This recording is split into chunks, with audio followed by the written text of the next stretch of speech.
1. These are the characteristics of the rational soul: it beholds itself, it regulates itself in every part, it fashions itself as it wills, the fruit it bears itself enjoys, whereas the products of plants and of the lower animals are enjoyed by others. It reaches its individual end, wheresoever the close of life may overtake it. In a dance or an actor's part, any interruption spoils the completeness of the whole action. Not so with the rational soul. At whatever point in its action, or wheresoever it is overtaken by death, it makes its part complete and all-sufficient, so that it can say, "I have received what is mine." Also it ranges through the whole universe, and the void around it, and discerns its plan. It stretches forth into limitless eternity, and grasps the periodical regeneration of all things, seeing and comprehending that those who come after us will see nothing new, and that those that went before saw no more than we have seen. Nay, a man of 40, of any tolerable understanding, has, because of the uniformity of things, seen, in a manner, all that has been or will be. Characteristic of the rational soul also are love to all around us, truth, modesty, and respect for itself above all other things, which is characteristic also of the general law. Thus there is no discordance between right reason and the reason of justice. 2. You will think little of a pleasing song, a dance, or a gymnastic display, if you analyze the melody into its separate notes, and ask yourself regarding each, "Does this impress me?" You will blush to own it, and so also if you analyze the dance into its single motions and postures, and if you similarly treat the gymnastic display. In general, then, except as regards virtue and virtuous action, remember to recur to the constituent parts of things, and by dissecting to despise them, and transfer this practice to life as a whole. 3. How happy is the soul that stands ready to part from the body when it must, and either to be extinguished or to be scattered, or to survive. But let this readiness arise from individual judgment, not from mere obstinacy, as with the Christians, but deliberately, with dignity, and with no affected air of tragedy, so that others may be led to a like disposition. 4. Have I done anything for the common good? Is not this itself my advantage? Let this thought be ever with you, and desist not. 5. What is your art? Well-doing. And how else can this come than from sound general principles regarding nature as a whole, and the constitution of man in particular? 6. First of all, tragedy was introduced to remind us that certain events happen, and are fated to happen as they do, and to teach us that what entertains us on the stage should not grieve us on the greater stage of the world. You see that such things must be accomplished, and that even they bore them who cried aloud, "O Cytherean!" Our dramatic poets have said some excellent things, especially the following: "Me and my children, if the gods neglect, it is for some good reason." And again, "Vain is all anger at external things."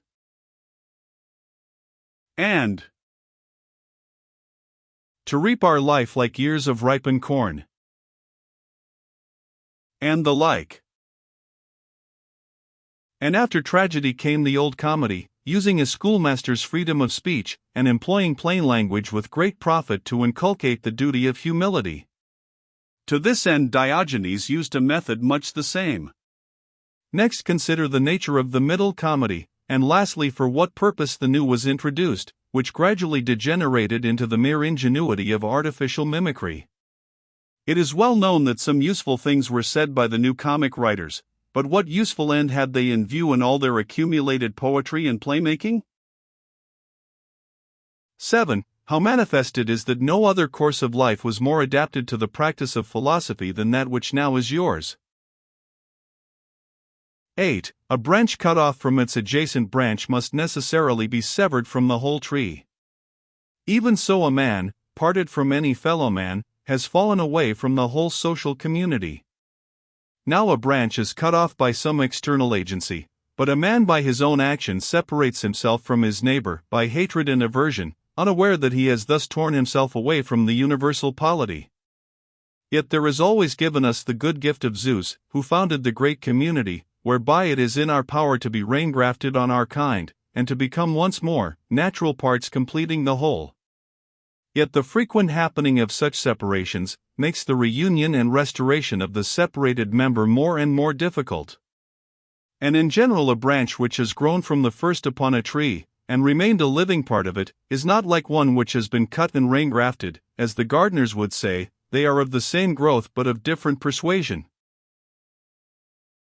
9. As those who oppose you in the path of right reason have no power to divert you from sane action, so let them not turn you away from amenity towards themselves. Be watchful alike to persist in stable judgment and action, and in meekness towards those who would hinder or otherwise molest you. It is equally weak to grow angry with them or to desist from action and submit to defeat. Both are equally deserters, he who runs away, and he who refuses to stand by friend and kinsman. 10. Nature cannot be inferior to art. The arts are but imitations of nature. If this be so, that nature which is the most perfect and comprehensive of all cannot be inferior to the best artistic skill. Now all arts use inferior material for higher purposes, so also then does universal nature. Hence the origin of justice, from which again the other virtues spring. Justice cannot be preserved if we are solicitous about things indifferent, if we are easily deceived, rash, and changeable. 11. If those things, the pursuit and avoidance of which trouble you, come not to you, but, as it happens, you go to them, then let your judgment be at peace concerning them, they will remain motionless, and you will no more be seen pursuing or avoiding them. 12. The sphere of the soul attains to perfect shape when it neither expands to what is without, nor contracts upon what is within, neither wrinkles nor collapses, but shines with a radiance whereby it discerns the truth of all things, both without itself and within. 13. Does any man contemn me? Let him look to that.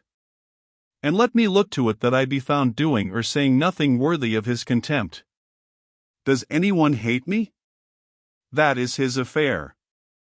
I shall be kind and good-natured to every one, and ready to shew his mistake to him that hates me, not in order to upbraid him, or to make a show of my patience, but from genuine goodness, like Phocion, if he indeed was sincere.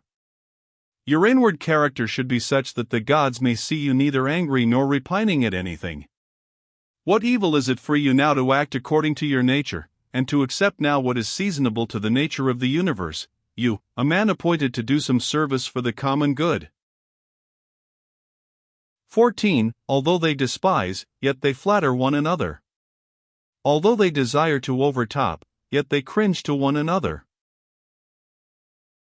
15. How rotten and insincere is his profession who says, I mean to deal straightforwardly with you.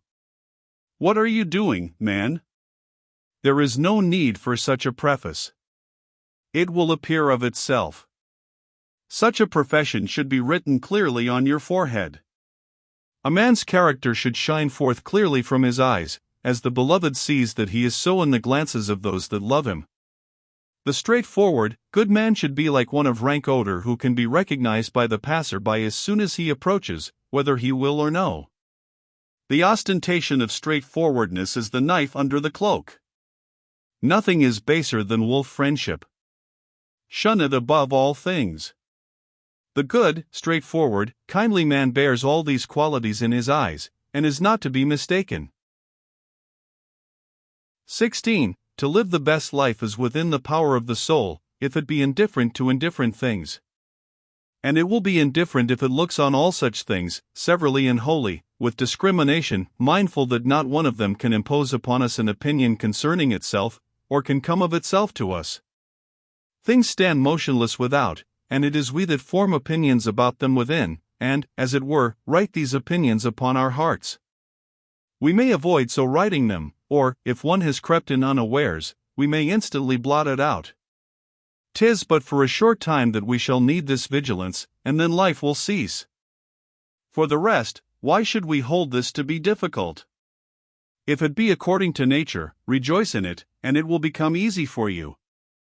If it be contrary to nature, search out what suits your nature, and follow it diligently, even though it be attended with no glory, for every man will be forgiven for seeking his own proper good. 17. Consider whence each thing came, of what it was compounded, into what it will be changed, how it will be with it when changed, and that it will suffer no evil. 18. As to those who offend me, let me consider, first, how I am related to mankind, that we are formed, the one for the other, and that, in another respect, I was set over them as the ram over the flock, and the bull over the herd. Consider yet more deeply, thus, there is either an empire of atoms, or an intelligent nature governing the whole. If the latter, the inferior beings are created for the superior, and the superior for each other. Secondly, consider what manner of men they are at table, in bed, or elsewhere, and especially by what principles they hold themselves bound, and with what arrogance they entertain them. Thirdly, if they act rightly, we ought not to take it amiss, and, if not rightly, manifestly they do so without intention and in ignorance. For no soul is willingly deprived of truth, or of the faculty of treating every man as he deserves. Accordingly, men are grieved to be called unjust, ungrateful, greedy, and, in short, sinners against their neighbors.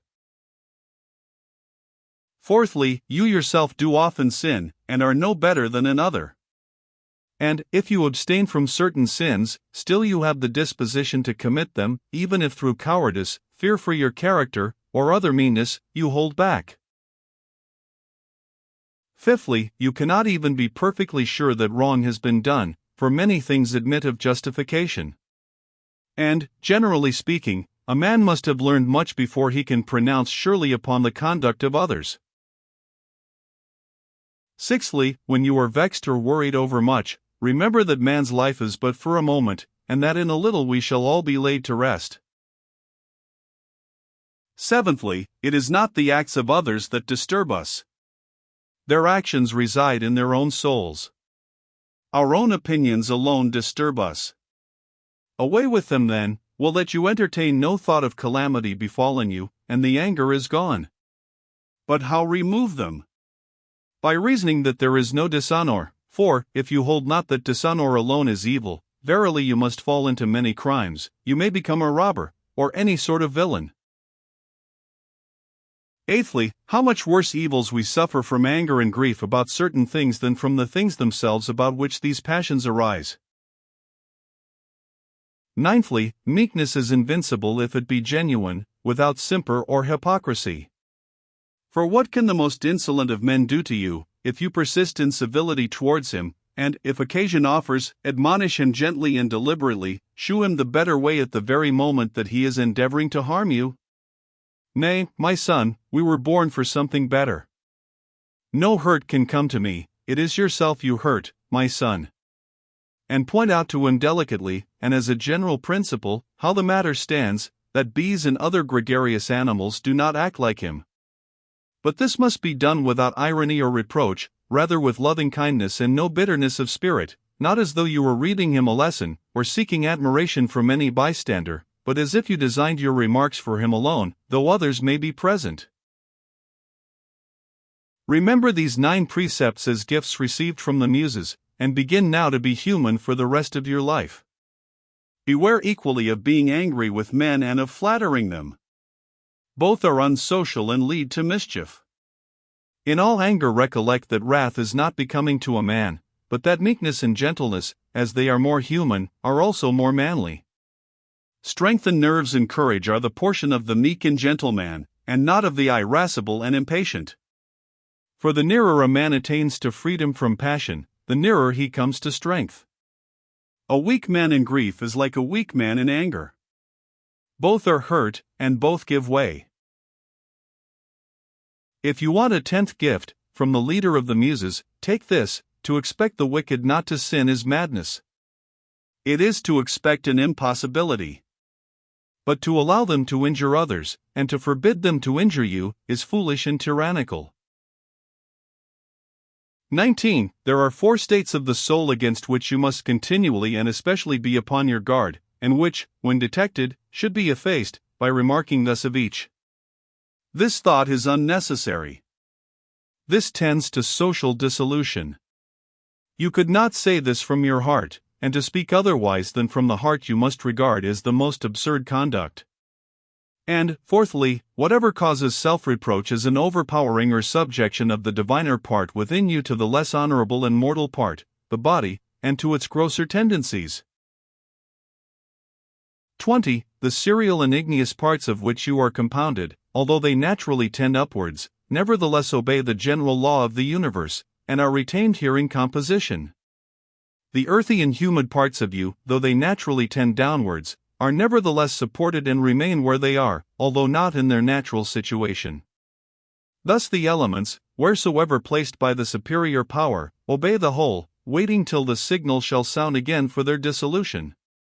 Is it not grievous that the intellectual part alone should be disobedient, and fret at its function? Yet is no violence done to it, nothing imposed contrary to its nature. Still it is impatient, and tends to opposition. For all its tendencies towards injustice, debauchery, wrath, sorrows, and fears are so many departures from nature. And, when the soul frets at any particular event, it is deserting its appointed station. It is formed for holiness and piety toward God, no less than for justice. These last are branches of social goodness even more venerable than the practice of justice. 21. He whose aim in life is not always one and the same cannot himself be one and the same through his whole life. But singleness of aim is not sufficient, unless you consider also what that aim ought to be. For, as there is not agreement of opinion regarding all those things which are reckoned good by the majority, but only as regards some of them such as are of public utility, so your aim should be social and political. For he alone who directs all his personal aims to such an end can reach a uniform course of conduct, and thus be ever the same man. 22. Remember the country mouse and the town mouse, and how the latter feared and trembled. 23. Socrates called the maxims of the vulgar hobgoblins, bogies to frighten children. 24. The Spartans at their public shows set seats for strangers in the shade, but sat themselves where they found room. 25. Socrates made this excuse for not going to Perdiccas upon his invitation, lest I should come to the worst of all ends, by receiving favors which I could not return. 26. In the writings of the Ephesians there is a precept, frequently to call to remembrance some of those who cultivated virtue of old. 27. The Pythagoreans recommended that we should look at the heavens in the morning, to put us in mind of beings that go on doing their proper work uniformly and continuously, and of their order, purity, and naked simplicity, for there is no veil upon a star. 28. Think of Socrates clad in a skin, when Xantippe had taken his cloak and gone out, and what he said to his friends, who were ashamed, and would have left him when they saw him dressed in such an extraordinary fashion. 29. In writing and reading you must be led before you can lead. Much more is this so in life. 30. Yourself a slave, your speech cannot be free. 31. And my heart laughed within me. 32. Virtue herself they blame with harshest words. 33. To look for figs in winter is madness, and so it is to long for a child that may no longer be yours. 34. Epictetus said that, when you kiss your child, you should whisper within yourself, tomorrow perhaps he may die. Ill-omened words, say you. The words have no evil omen, says he, but simply indicate an act of nature. Is it of evil omen to say the corn is reaped? 35. The green grape, the ripe cluster, the dried grape are all changes, not into nothing, but into that which is not at present. 36. No man can rob you of your liberty of action, as has been said by Epictetus. 37. He tells us also that we must find out the true art of assenting, and in treating of our impulses he says that we must be vigilant in restraining them, that they may act with proper reservation, with public spirit, with due sense of proportion, also that we should refrain utterly from sensual passion, and not be restive in matters where we have no control. 38. The contention is not about any chance matter, said he, but as to whether we are insane or sane. 39. What do you desire? Says Socrates. To have the souls of rational beings or of irrational? Rational. Rational of what kind, virtuous or vicious? Virtuous. Why then do you not seek after such souls? Because we have them already. Why then do you fight and stand at variance? End of the 11th book.